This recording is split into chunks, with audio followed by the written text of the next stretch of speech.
Hello students, this is Sriram info all India government jobs అండి. మన ఛానల్లో పర్మనెంట్ గవర్నమెంట్ జాబ్స్ మాత్రమే పోస్ట్ చేయడం జరుగుతుందండి. కాంట్రాక్ట్ బేస్డ్ కానీ అవుట్సోర్సింగ్ జాబ్స్ అయితే మన ఛానల్లో ఉండవు. ఓన్లీ పర్మనెంట్ గవర్నమెంట్ జాబ్స్ మాత్రమే పోస్ట్ చేస్తాము.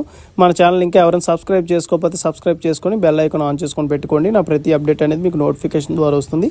అలాగే మీకు వాట్సాప్ ఉంటే వాట్సాప్ ఛానల్లో జాయిన్ అవ్వండి, టెలిగ్రామ్ ఉంటే టెలిగ్రామ్ ఛానల్లో జాయిన్ అవ్వండి. జాయిన్ అయినట్టయితే మీకు exam dates, result dates, previous question papers, job information అనేది మీకు ప్రొవైడ్ చేయడం జరుగుతుంది. ఛానల్లో జాయిన్ అవ్వడానికి డిస్క్రిప్షన్లో నేనైతే లింక్స్ అనేవి ప్రొవైడ్ చేశాను. ఆ లింక్ ద్వారా మీరైతే ఛానల్లో అయితే జాయిన్ అవ్వచ్చు. హలో స్టూడెంట్స్, ఇప్పుడు మనకు వచ్చేసి national capital region planning board నుంచి చాలా మంచి పర్మనెంట్ సెంట్రల్ గవర్నమెంట్ జాబ్స్ అయితే రిలీజ్ అవ్వడం జరిగింది. Ministry of housing and urban affairs government of India కింద వర్క్ చేస్తుంది అండి. ఇది బోత్ మెయిల్ అండ్ ఫీమేల్ ఎవరైనా సరే అప్లై చేసుకోవచ్చు. ఫీమేల్ క్యాండిడేట్స్కి అయితే ఎటువంటి మనకి అప్లికేషన్ ఫీజు అయితే ఏమీ లేదు. అలాగే ఆల్ ఓవర్ ఇండియాలో ఏ స్టేట్ నుండి దీనికి అప్లై చేసుకోవచ్చు. ఎటువంటి ఎక్స్పీరియన్స్ కూడా ఏమీ అవసరం లేదండి. ఓకేనా, ఫర్దర్గా మీకు నోటిఫికేషన్లో వెళ్ళాక డీటెయిల్గా ఎక్స్ప్లెయిన్ చేస్తాను. ఇది వచ్చేసి వాళ్ళది అఫీషియల్ వెబ్సైట్. ఇందులో మీకు ఇక్కడ స్క్రోల్ చేసుకున్నట్టయితే వాట్స్ న్యూ అని చెప్పేసి ఉంది కదా, ఇక్కడ క్లిక్ హియర్ అని ఉంటుందండి. దాని మీద క్లిక్ చేయండి. క్లిక్ చేసినట్టయితే ఇక్కడ recruitment to the post of stenographer grade C, grade D and MTS. ఓకేనా, ఈ పోస్టుల కోసం వీళ్ళైతే రిక్రూట్ చేస్తున్నారు. దీని మీద క్లిక్ చేసినట్టయితే మీకు అఫీషియల్ నోటిఫికేషన్ అనేది ఇట్లా డౌన్లోడ్ అవుతుంది. ఈ నోటిఫికేషన్ ఇంపార్టెంట్ పాయింట్స్ అనేవి అన్ని కూడా మీకు చాలా క్లియర్గా ఎక్స్ప్లెయిన్ చేస్తాను. అప్లికేషన్ ప్రాసెస్ కూడా, ఓకేనా, అప్లికేషన్ ఎలా ఫిల్ చేయాలి ఏంటో కూడా మీకు చాలా క్లియర్గా ఎక్స్ప్లెయిన్ చేస్తాను. మీరు వీడియో అక్కడ స్కిప్ చేయకుండా లాస్ట్ వరకు చూడండి. ఏ మాత్రం చిన్న డౌట్స్ ఉన్నా కింద కామెంట్ బాక్స్లో కామెంట్ చేయండి. మీకు ఖచ్చితంగా నేను రిప్లై ఇస్తాను. లేదనుకుంటే కాల్ మీ ఫోర్ యాప్ నుంచి కాల్ చేసి మీ డౌట్స్ అనేవి ఎక్స్ప్రెస్ చేస్తా అన్నీ కూడా క్లారిఫై అయితే చేస్తాను. ఇప్పుడు మన నోటిఫికేషన్ ఇంపార్టెంట్ పాయింట్స్ అనేవి డిస్కస్ చేసుకుందాం. వచ్చేసి మనకి అఫీషియల్ నోటిఫికేషన్ అండి, national capital region planning board నుంచి రిలీజ్ అయింది. ఇది వచ్చేసి మనకి న్యూఢిల్లీలో ఉంది. ఇక్కడ మనం చూసుకున్నట్టయితే stenographer grade C, grade D and multi tasking staff కోసం వీళ్ళైతే రిక్రూట్ చేస్తున్నారు. అన్నీ కూడా డైరెక్ట్ రిక్రూట్మెంట్. ఓకేనా, డైరెక్ట్ రిక్రూట్మెంట్ అంటే అన్నీ కూడా పర్మనెంట్ బేస్డ్ జాబ్స్ మాట. ఇందులో మనకి స్టెనోగ్రాఫర్ గ్రేడ్ సి నుంచి ఒకటే పోస్ట్ ఉంది. దీనికి పే స్కేల్ లెవెల్ వచ్చేసి పే స్కేల్ లెవెల్ 7 ఇస్తున్నారండి. అంటే 44,900 అనేది ఇనీషియల్గా మీకు ఇచ్చే బేసిక్ శాలరీ. గ్రాస్ శాలరీ వచ్చేసి 65,000 పర్ మంత్ అయితే ఉంటుందండి శాలరీ అనేది. అలాగే గ్రేడ్ డీకి చూసుకున్నట్టయితే స్టెనోగ్రాఫర్కి 3 పోస్టులు అయితే ఉన్నాయి. ఈ 3 కూడా డైరెక్ట్ రిక్రూట్మెంట్ బేసిస్ కింద రిలీజ్ చేస్తున్నారు. అలాగే కేటగిరీ వైజ్గా మనకి డివైడ్ చేసి ఇచ్చారన్నమాట. అలాగే దీనికి పే స్కేల్ లెవెల్ 4 ఇస్తున్నారు. 25,500 అనేది ఇనీషియల్గా వీళ్ళకి ఇచ్చే బేసిక్ శాలరీ. గ్రాస్ శాలరీ వచ్చేసి 38,000 వరకు బై హ్యాండ్ పర్ మంత్ అయితే మీకు శాలరీ అనేది వస్తుంది. అండ్ మల్టీ టాస్కింగ్ స్టాఫ్ ఎవరైతే ఎంటీఎస్ పోస్టులకు అప్లై చేయాలనుకుంటున్నారో వాళ్ళకి వచ్చేసి 4 పోస్టులు ఉన్నాయి. వీళ్ళకి శాలరీ 18,000 అనేది ఇనీషియల్గా వీళ్ళకి ఇచ్చే బేసిక్ శాలరీ. అంటే మీకు ఇనీషియల్గా 18,000 స్టార్టింగ్లో ఇచ్చినట్టయితే బేసిక్ శాలరీ, గ్రాస్ శాలరీ వచ్చేసి 33,000 వరకు వస్తుందండి పర్ మంత్ శాలరీ. ఓకేనా, అండ్ డీటెయిల్గా ఎడ్యుకేషన్ క్వాలిఫికేషన్ అన్ని ఏజ్ లిమిట్ అన్ని చూసుకున్నట్టయితే స్టెనోగ్రాఫర్ గ్రేడ్ సి ఫస్ట్ చూసుకున్నట్టయితే ఏజ్ లిమిట్ వచ్చేసి 18 ఇయర్స్ నుంచి 28 ఇయర్స్ వరకు ఎవరైనా సరే ఈ పొజిషన్స్కి అప్లై చేసుకోవచ్చు. దీనికి ఎడ్యుకేషన్ క్వాలిఫికేషన్ వచ్చేసి graduation with speed of 120 words per minute in short hand and 40 words per minute in typing. ఓకేనా, మీకు English short hand typing skills ఉండాలన్నమాట.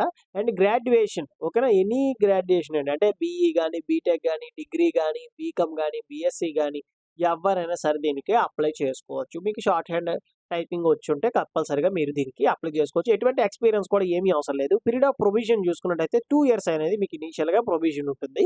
ప్రొవిజన్ మీన్స్ ట్రైనింగ్ పీరియడ్ లాంటిది. ఓకేనా, ఆఫ్టర్ దట్ మిమ్మల్ని కన్ఫర్మేషన్ అయితే చేస్తారు. Method of recruitment direct recruitment basis కింద వీలైతే రిక్రూట్ చేస్తున్నారు. ఇది మనకి స్టెనోగ్రాఫర్ గ్రేడ్ సి అండి. ఇప్పుడు మనకి స్టెనోగ్రాఫర్ గ్రేడ్ డి చూసుకున్నట్టయితే age limit same age limit 18 years నుంచి 28 ఇయర్స్ ఉన్న వరకు ఎవరైనా సరే దీనికి అప్లై చేసుకోవచ్చు. Graduation in any subject. అంటే బీఈ, బీటెక్, బీఎస్సీ, బీకామ్. ఓకేనా, అలాగే బీఈ బీటెక్లో మెకానికల్ కానీ, ట్రిపుల్ ఈ కానీ, ఎలక్ట్రానిక్స్ కానీ, సిఎస్సి డిపార్ట్మెంటల్ కానీ ఎవరైనా సరే అండి, డిగ్రీ హోల్డర్స్ ఎవరైనా అప్లై చేసుకోవచ్చు. సిఏ వాళ్ళు అప్లై చేసుకోవచ్చు. బీఫార్మసీ వాళ్ళు కూడా దీనికి అప్లై చేసుకోవచ్చు. మినిమం టైపింగ్ స్పీడ్ వచ్చేసి ఇక్కడ మీకు చూడండి, ఇంగ్లీష్ వచ్చేసి 80 వర్డ్స్ పర్ మినిట్ అయితే టైప్ చేయాల్సి ఉంటుంది అన్నమాట. ఇది మీకు షార్ట్ హ్యాండ్ టైపింగ్ స్కిల్స్ వచ్చినట్టయితే మీరు కంపల్సరీగా దీనికి అప్లై చేసుకోండి. నెక్స్ట్ మెథడ్ ఆఫ్ రిక్రూట్మెంట్, ఇది కూడా డైరెక్ట్ రిక్రూట్మెంట్ బేసిస్ కింద రిక్రూట్ చేస్తున్నారు. అలాగే multi tasking staff age limit వచ్చేసి 18 ఇయర్స్ నుంచి 27 ఇయర్స్ ఉన్న వరకు దీనికి అప్లై చేసుకోవచ్చు. ఏజ్ రిలాక్సేషన్ అన్నింటికి కూడా 3 పోస్టులకి stenographer D and stenographer C, అలాగే మల్టీ టాస్కింగ్ కూడా ఈ age limit and age relaxation కూడా వర్తిస్తుంది. ఓకేనా, 18 ఇయర్స్ నుంచి 27 years age relaxation as per government rule ప్రకారంగా ఉంటుంది. దీనికి ఎడ్యుకేషన్ క్వాలిఫికేషన్ వచ్చేసి ఓన్లీ 10th క్లాస్ పాస్ అడిగారండి, అంతే. దానికి మించి మీకు ఎక్స్ట్రాగా ఏ సర్టిఫికేట్ అవసరం లేదు, ఇంక ఏమీ అవసరం లేదు. 10th క్లాస్ మార్క్ లిస్ట్ ఒక్కటి ఉంటే చాలు, దీనికి మీరు అప్లై చేసుకోవచ్చు. మెథడ్ ఆఫ్ రిక్రూట్మెంట్, ఇది కూడా డైరెక్ట్ రిక్రూట్మెంట్ బేసిస్ కింద రిక్రూట్ చేస్తున్నారు. మనకి జనరల్ టర్మ్స్ అండ్ కండిషన్స్ చూసుకున్నట్టయితే అప్లికేషన్ వచ్చేసి మనకి ఆఫ్‌లైన్ అండి. ఆన్‌లైన్ అప్లికేషన్ అయితే కాదు. ఆఫ్‌లైన్ అప్లికేషన్ అన్నమాట. అండ్ ఇది ఎలా అంటే మనకు అది ప్రింట్ అయితే తీసుకోవచ్చు. లేదు అనుకుంటే మీరేంటంటే ఏ4 షీట్‌లో అది రాసినా సరే సరిపోతుంది. ఓకేనా? ఇక్కడ మనకి లాస్ట్ డేట్ చూసుకున్నట్టయితే మనకి 30 డేస్ ఏదైతే ఎంప్లాయ్‌మెంట్ న్యూస్‌లో వీళ్ళైతే రిలీజ్ చేశారో అక్కడి నుంచి 30 డేస్ కాలిక్యులేట్ చేసుకుంటే 15థ్ మార్చ్ లోపు మీరైతే వీళ్ళకైతే పంపించాల్సి ఉంటుందన్నమాట. ఓకేనా? ఐదర్ స్పీడ్ పోస్ట్ ద్వారా గాని లేదంటే రిజిస్టర్ పోస్ట్ ద్వారా కూడా మీరు పంపించొచ్చు. అండ్ దీనికి చూసుకున్నట్టయితే డ్యూ డేట్ తర్వాత మీరు ఒకవేళ అప్లికేషన్ వెళ్ళినట్టయితే మీ అప్లికేషన్ అనేది రిజెక్ట్ అయ్యే ఛాన్సెస్ అయితే ఉంటుందన్నమాట. ఎవరైతే ఫస్ట్ షార్ట్ లిస్ట్ చేస్తారో మీరు పంపించిన అప్లికేషన్స్ అన్ని షార్ట్ లిస్ట్ చేసి రిటన్ ఎగ్జామ్, స్కిల్ టెస్ట్ అనేది కండక్ట్ చేయడం జరుగుతుంది. ఏది స్టెనోగ్రాఫర్ సి అంటే స్టెనోగ్రాఫర్ డికి మాత్రమే స్కిల్ టెస్ట్ అంటే టైపింగ్ టెస్ట్. మల్టీ టాస్కింగ్ స్టాఫ్‌కి ఓన్లీ రిటన్ ఎగ్జామ్ ఉంటుంది. వాళ్ళకైతే టైపింగ్ స్కిల్స్ అయితే ఏమి ఉండదు. అండ్ ఏజ్ రిలాక్సేషన్ చూసుకున్నట్టయితే యాస్ పర్ గవర్నమెంట్ రూల్ అంటే ఎస్సీ, ఎస్టీ క్యాండిడేట్స్‌కి వచ్చేసి 5 ఇయర్స్ ఉంటుంది. ఓబీసీ వాళ్ళకి 3 ఇయర్స్ అయితే ఏజ్ రిలాక్సేషన్ అయితే ఉంటుందన్నమాట. రిటన్ ఎగ్జామ్ అనేది మ్యాండేటరీ అండి. కంపల్సరీగా అందరూ రాయాల్సింది. అండ్ నెక్స్ట్ మీరు వెళ్ళేటప్పుడు కూడా మీ intimation letter and examination admit card and valid photo ID మీది పట్టుకెళ్లాల్సి ఉంటుందన్నమాట. వీళ్ళు ట్రావెలింగ్ అలవెన్సెస్ అనేవి ఏవి ప్రొవైడ్ చేయరు. ఎగ్జామ్ అనేది ఎట్లా ఉంటదంటే based on number of applications. తక్కువ అప్లికేషన్స్ వస్తే ఢిల్లీలో కండక్ట్ చేస్తారు. ఎక్కువ నంబర్ ఆఫ్ అప్లికేషన్స్ వచ్చినట్టయితే హైదరాబాద్‌లో కూడా కండక్ట్ చేసే అవకాశం అయితే ఉంది. ఓకేనా? అది బేస్డ్ ఆన్ అప్లికేషన్స్ అనండి. కంపల్సరీగా ఉంటుంది అని చెప్పలేము గానీ, బేస్డ్ ఆన్ అప్లికేషన్స్ మాత్రమే.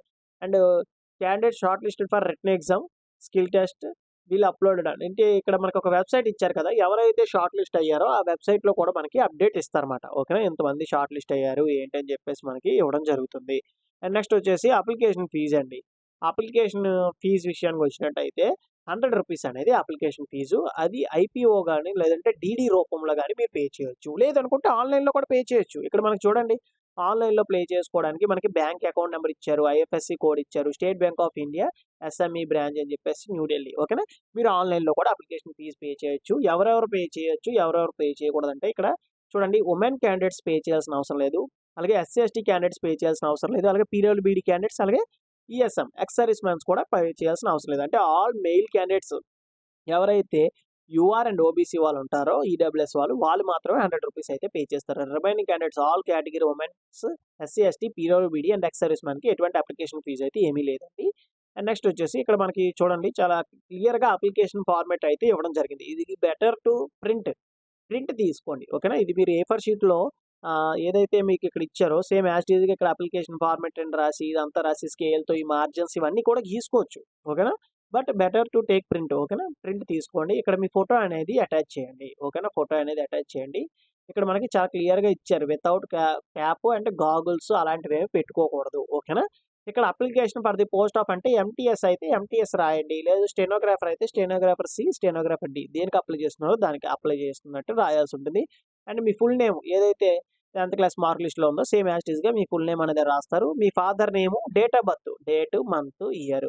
అంటే ఇక్కడ చూడండి ఏజ్ యాజ్ ఆన్ క్లోజింగ్ డేట్‌కి మనకి క్లోజింగ్ డేట్ 15థ్ మార్చ్ కదా! ఆ డేట్ లోపు మీకు ఎన్ని ఇయర్స్ కంప్లీట్ అయ్యాయి, ఎన్ని మంత్స్ కంప్లీట్ అయ్యాయి, ఎన్ని డేస్ కంప్లీట్ అయ్యాయి అనేది ఇక్కడ మెన్షన్ చేయాల్సి ఉంటుంది. అండ్ నేషనాలిటీ ఇండియన్ పెడతారు. రిలీజియన్ వచ్చేసి మనకి ఏంటంటే రిలీజియన్ హిందూ అయితే హిందూ పెడతారు. క్రిస్టియన్, ముస్లిం అది. ఓకేనా? అండ్ నెక్స్ట్ వచ్చేసి మీ mobile number, email ID and మీ కేటగిరీ యూఆర్ అయితే యూఆర్ పెడతారు. ఎస్సీ క్యాండిడేట్స్ అయితే ఎస్సీ క్యాండిడేట్స్ పెడతారు. ఎస్టీ అయితే ఎస్టీ, ఓబీసీ అయితే ఓబీసీ పెడతారన్నమాట. ఇక్కడ మీ అడ్రస్ ఓకేనా? కరస్పాండింగ్ అడ్రస్, పర్మనెంట్ అడ్రస్ ఓకేనా? విత్ పిన్ కోడ్ అనేది మ్యాండేటరీ. అండ్ నెక్స్ట్ వచ్చేసి ఎడ్యుకేషన్ క్వాలిఫికేషన్ డీటెయిల్స్ అనేవి ఇక్కడ ఎంటర్ ఇస్తారు. ఎక్స్‌పీరియన్స్ అండి. ఎవరైనా ఎక్స్‌పీరియన్స్ ఉంటే పెట్టండి. ఇఫ్ ఎనీ అంటే ఉంటే పెట్టండి. లేకపోతే లేదండి. పెద్ద ప్రాబ్లమ్ అయితే లేదు. ఇది వదిలేసినా సరే. అండ్ నెక్స్ట్ వచ్చేసి 12థ్ వన్ వచ్చేసి అప్లికేషన్ ఫీజ్ ఎవరైతే ఎలిజిబిలిటీ క్యాండిడేట్స్ ఉంటారో అప్లికేషన్ ఫీజు పే చేస్తారు కదా! ఇక్కడ మీకు ఒక నంబర్ ఉంటుంది. ఒకవేళ ఆన్‌లైన్‌లో పే చేసినట్టయితే ట్రాన్సాక్షన్ ఐడీ నంబర్ అట్లాంటివి ఉంటాయి కదా! అది ఇక్కడ మెన్షన్ చేయాల్సి ఉంటుంది. అండ్ నెక్స్ట్ డేట్, ప్లేస్ అనేది మెన్షన్ చేస్తారు. అండ్ ఇక్కడ మీ సిగ్నేచర్ అనేది చేస్తారన్నమాట. ఇది అప్లికేషన్ ఫార్మాట్. అండ్ నెక్స్ట్ మీరు ఏ డాక్యుమెంట్స్ ఎన్‌క్లోజ్ చేయాలంటే దీంతో పాటుగా అటాచ్ చేయాల్సినవి ఈ అప్లికేషన్ ఫార్మ్ ఒకటే అండి. అండ్ నెక్స్ట్ వచ్చేసి మీ ఆధార్ కార్డ్ ఒకటి, మీ ఎడ్యుకేషన్ క్వాలిఫికేషన్ ఎంటీఎస్‌తో అప్లై చేసుకున్నట్టయితే 10థ్ పెడతారు. లేదు స్టెనోగ్రాఫర్ సి గాని, డి గాని మీరు అప్లై చేసుకున్నట్టయితే డిగ్రీ వరకు ఏవైతే ఎడ్యుకేషన్ క్వాలిఫికేషన్ ఉంటాయో అన్నీ కూడా జిరాక్స్ కాపీసే అటాచ్ చేయాలి. ఒరిజినల్స్ ఏవి అటాచ్ చేయకూడదు. మళ్ళీ చెప్తున్నా జిరాక్స్ కాపీస్ మాత్రమే అటాచ్ చేయండి. ఓకేనా? ఎడ్యుకేషన్ క్వాలిఫికేషన్ పెడతారు. ఎక్స్‌పీరియన్స్ ఏమైనా ఉంటే ఎక్స్‌పీరియన్స్ సర్టిఫికేట్స్ యాడ్ చేస్తారు. లేదు అనుకుంటే లేదు. And next me caste certificate ఎవరైతే రిజర్వేషన్ క్యాండిడేట్స్ ఉన్నారో వాళ్ళందరూ కూడా క్యాస్ట్ సర్టిఫికేట్ అనేది పెట్టాలి. ఓకేనా? మళ్ళీ చెప్తున్నా application format Aadhaar card, and next వచ్చేసి ఎడ్యుకేషన్ క్వాలిఫికేషన్ డాక్యుమెంట్స్ అన్నీ కూడా. అండ్ నెక్స్ట్ వచ్చేసి మీ క్యాస్ట్ సర్టిఫికేట్. ఓకేనా, క్యాస్ట్ సర్టిఫికేట్ అనేది చాలా ఇంపార్టెంట్. ఎవరైతే రిజర్వేషన్ క్లెయిమ్ చేయాలనుకుంటారంటే అప్లికేషన్ ఫీజు లేదు కదా, వాళ్ళు అనేది ఈ క్యాస్ట్ సర్టిఫికేట్ అనేది ప్రొడ్యూస్ చేయాల్సి ఉంటుంది. ఇవన్నీ కూడా ఒక ఏదైతే మనకి ఎన్వలప్ కవర్ ఉంటుంది కదండి, ఎన్వలప్ కవర్లో పెట్టి వీళ్ళకైతే మనం పోస్ట్ ద్వారా పంపించాల్సి ఉంటుంది. పోస్ట్ ద్వారా ఏ అడ్రస్కి పంపించాలంటే ఇదిగోండి ఇక్కడ మనకి స్టార్టింగ్లోనే ఇచ్చారు చూడండి. ఓకేనా, ఈ అడ్రస్కి మనం ఈ న్యూఢిల్లీకి మనం స్పీడ్ పోస్ట్ కానీ రిజిస్టర్ పోస్ట్ కానీ మనం అయితే పంపించాల్సి ఉంటుంది. ఓకే, ఇది మనకి నోటిఫికేషన్ ఇంపార్టెంట్ పాయింట్స్. ఇందులో మీకు ఇంకా ఏమైనా డౌట్స్ ఏమైనా ఉంటే కింద కామెంట్ బాక్స్లో కామెంట్ చేయండి, మీకు ఖచ్చితంగా నేను రిప్లై ఇస్తాను. లేదు అనుకుంటే కాల్ మీ 4 యాప్ నుంచి డైరెక్ట్గా నాకు కాల్ చేయండి, నేనే మీ డౌట్స్ అన్ని కూడా క్లారిఫై అయితే చేస్తాను. అలాగే మీకు వీడియో నచ్చినట్లయితే లైక్ చేయండి, మీ ఫ్రెండ్స్ కూడా షేర్ చేయండి. ఈ ఇన్ఫర్మేషన్ అనేది వాళ్ళకి కూడా యూజ్ అవుతుంది. థ్యాంక్ యూ సో మచ్ అండి for watching video. Keep supporting me.